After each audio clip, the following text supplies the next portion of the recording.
Koktisal Horni, Shoti Chihayo, Bubagra, Protut Kishur Maniko, Gumoti Hankurfa, Turit Kanti Chakma by Malena, Mutung Chakmani, Fia Hankurfa, Malalia.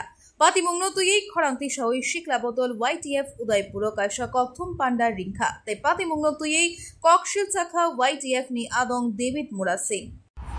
আজকে Gomti district YTF আহত যে press বার্তা এই press বার্তা দিয়ে আমরা কিছু জিনিস তুলে ধরতে চাই কালকের ঘটনার বিবরণী হিসাবে এবং আগামী দিনের আমাদের যে এটা নিয়ে যে অ্যাকশন সেটা সম্পর্কে আমাদের ওয়াইটিএফ এর প্রেসিডেন্ট জানাবেন।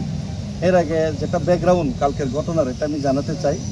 অ্যাকচুয়ালি সমস্ত ডিএমগুলিতেই যে বিশেষ করে রুরাল ডেভেলপমেন্টের জন্য রেগা এবং বিভিন্ন ইস্যু নিয়ে আমরা সব সময় জনগণের স্বার্থে কাজ করার চেষ্টা করি। আমরা সাউথ ডিএমেরও সহযোগিতা পেয়ে যাচ্ছি। তারপরে স্মিতা মলজি, এর আগে আমাদের এই যে এই সাউথ ডিএম ছিল আরও একজন, তারপরে এখানেও এই সিপাহীজলা ডিস্ট্রিক্ট ম্যাজিস্ট্রেট, ওনাদেরও সহযোগিতা পেয়েই আমরা এখানে কাজ করছি। কিন্তু গোমতী ডিস্ট্রিক্টে আমরা সেইভাবে কাজ করতে পারছি না। গত 2 বছর ধরেই আমরা সরকারের শরিক দল এবং সরকারে থাকার পরেও এই কাজগুলি এখনও স্বতঃস্ফূর্তভাবে করতে পারছি না জনগণের স্বার্থে। আমরা যেটা প্র্যাকটিক্যাল তুলে ধরতে চাই, যেমন ফরেস্ট ডিপার্টমেন্ট তরফ থেকে এডিসিতে যে বিভিন্ন চেক ড্রাম এডিসি এলাকা এবং যে গ্রাম এলাকার উন্নয়নের জন্য যে চেক ড্রামের কাজ সেটা অম্পিতেই কিল্লা বাগমাতে তো হইলই না, 2 বছরে কোনো চেক ড্রামই নেই, টাকা ফেরত পাঠানো হলো। কোটি কোটি কেন্দ্র থেকে টাকা পাঠায়, রাজ্য সরকার থেকেও পাঠায়, কিন্তু সেই টাকাগুলি ফেরত দেওয়া হলো ওনার অকর্মণ্যতার কারণে, ওনার কাজের অজুহাতের কারণে, ওনার অনিচ্ছার কারণে। তো 2 বছর ধরে কিল্লা এলাকাতে কোনো রেগার কাজ, কোনো এই যে চেক ড্রামের কাজ এডিসি দিয়ে যে করানো হতো সেটা করতে পারলো না। অম্পিতে 23-এর কাজ 24-এ করতে হলো লাস্টে। প্রত্যেক বছর রাবার যে আসে গরিবদের জন্য রাবারের বেনিফিশিয়ারি, সেটাও আমরা কাজ করতে পারছি না। বর্ষাকালে রাবার দিতে হয়, কিন্তু উনি ইচ্ছাকৃতভাবে ডিলে করিয়ে চৈত্র মাসে রাবার দেয়, সেই কারণে চৈত্র মাসে তার রাবার লাগানো যায় না। আপনারা সবাই জানেন, কষ্ট মষ্ট করে কয়েকটা জায়গা লাগাইতে পারলাম, কিন্তু পুরা গোমতী ডিস্ট্রিক্ট 99% রাবার গাছ গত বছরও লাগাইতে পারে নাই। এই বছরও উনি এমনই করবেন আমরা জানি, আশা করি। তো তারপরে চেক ড্রামের কাজ, রেগার কাজগুলিও এখনও বদ্ধ ফাইলের উপর ফাইল পড়ে আছে, কিন্তু উনি কোনো কাজ করে না। উনি আমোদ প্রমোদ আনন্দ করে আছেন, ভিআইপি করে আনন্দ করার জন্য তো এই পোস্ট নয়।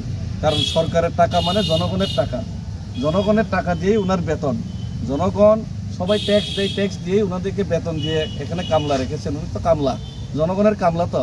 কিন্তু জনগণের কামলা, জনগণের কাম যদি না করে, জনগণের লোকে তো খারাপ ব্যবহার, জনগণের সাথে তো উনি দেখা করেনই না, প্রশ্নই উঠে না।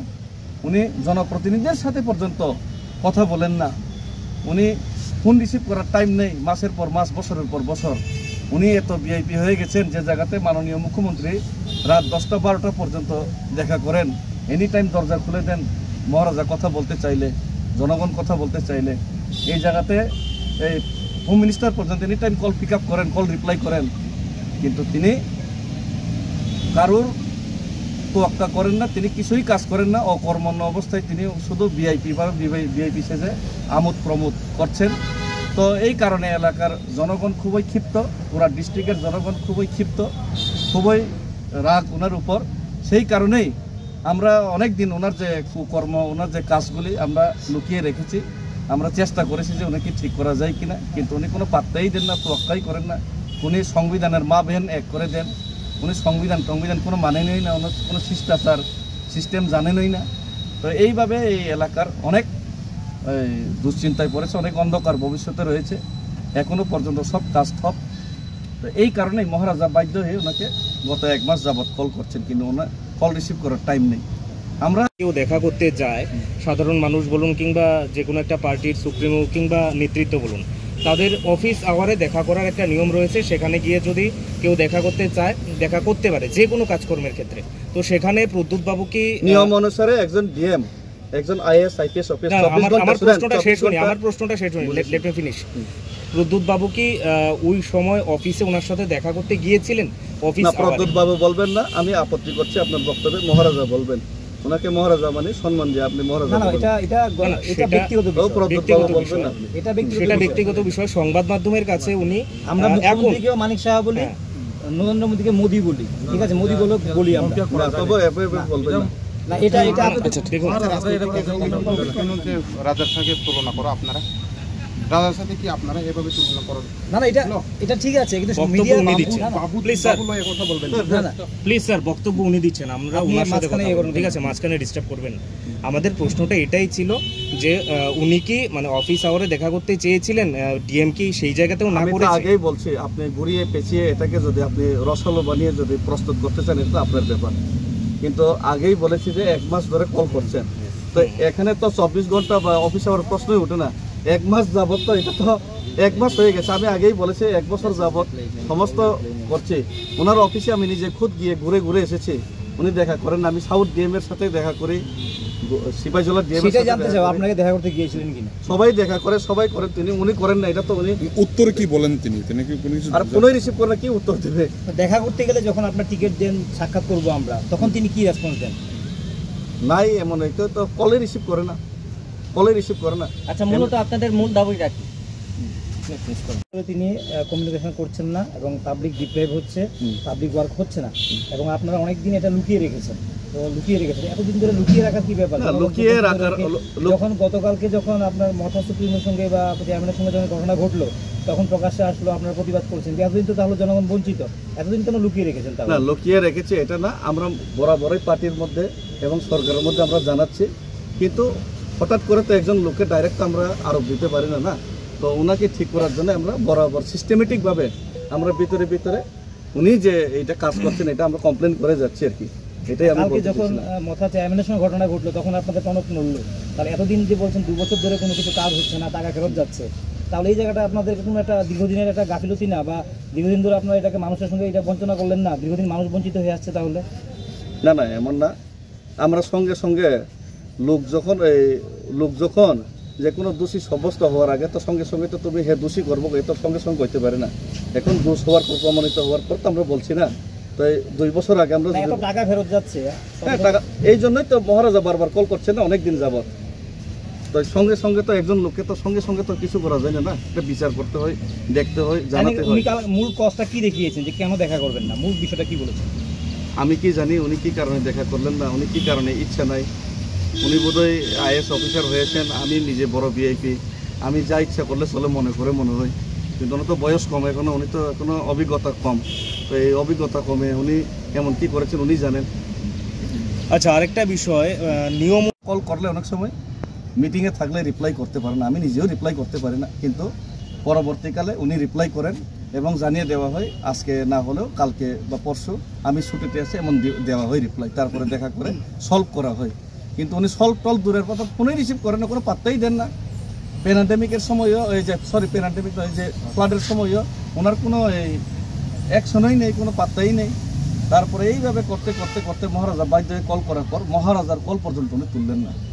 তারপরে বাধ্য হয়ে এক প্রকার মহারাজা গতকাল রাত্রে ওনার সাথে দেখা করতে চান ওনার বাসভবনে, ওখানেও উনি জানিয়ে দেওয়া হয় উনি বিজি আছেন প্রথমে, পরে আবার জানিয়ে দেওয়া হয় উনি নাকি নেই।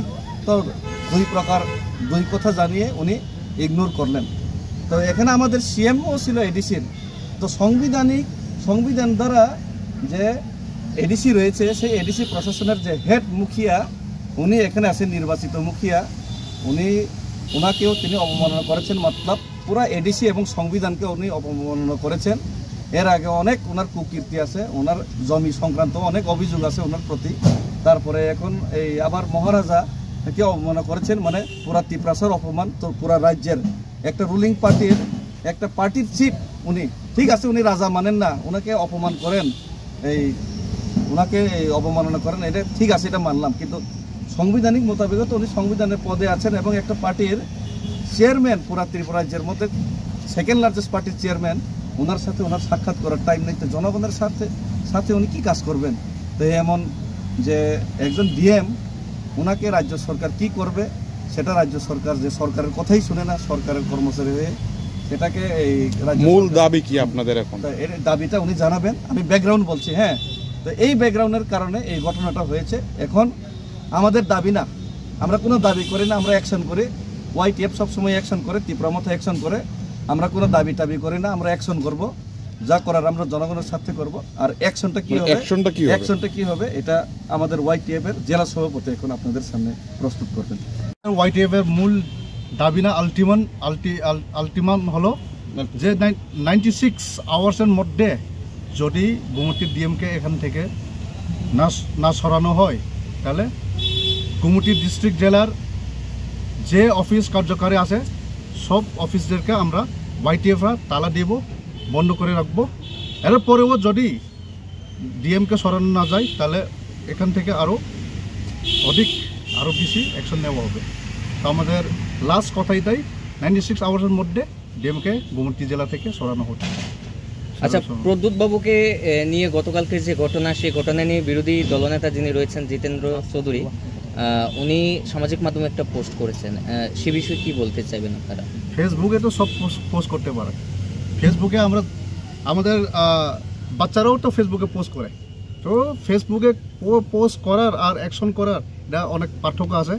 যদি মনে থেকে এটা যদি তার দুঃখ পেলে অ্যাকশনে আয়ো, ফেসবুকে পোস্ট করে কোনো লাভ নাই। তাহলে তা আপনারা আলটিমেট দিয়ে দিয়েছেন 96 আওয়ার্স। এরপর আপনারা কোন কোন জায়গাতে আন্দোলনে নামবেন? আগে আমরা যে গুমতি জেলার সব গুমতি এটা আমরা- ডিস্ট্রিক্ট আন্ডারে সব যেটা না হলে এটা জানিয়ে দেওয়া হবে। হ্যাঁ। চলো, ঠিক আছে। Bureau report, খুমপই।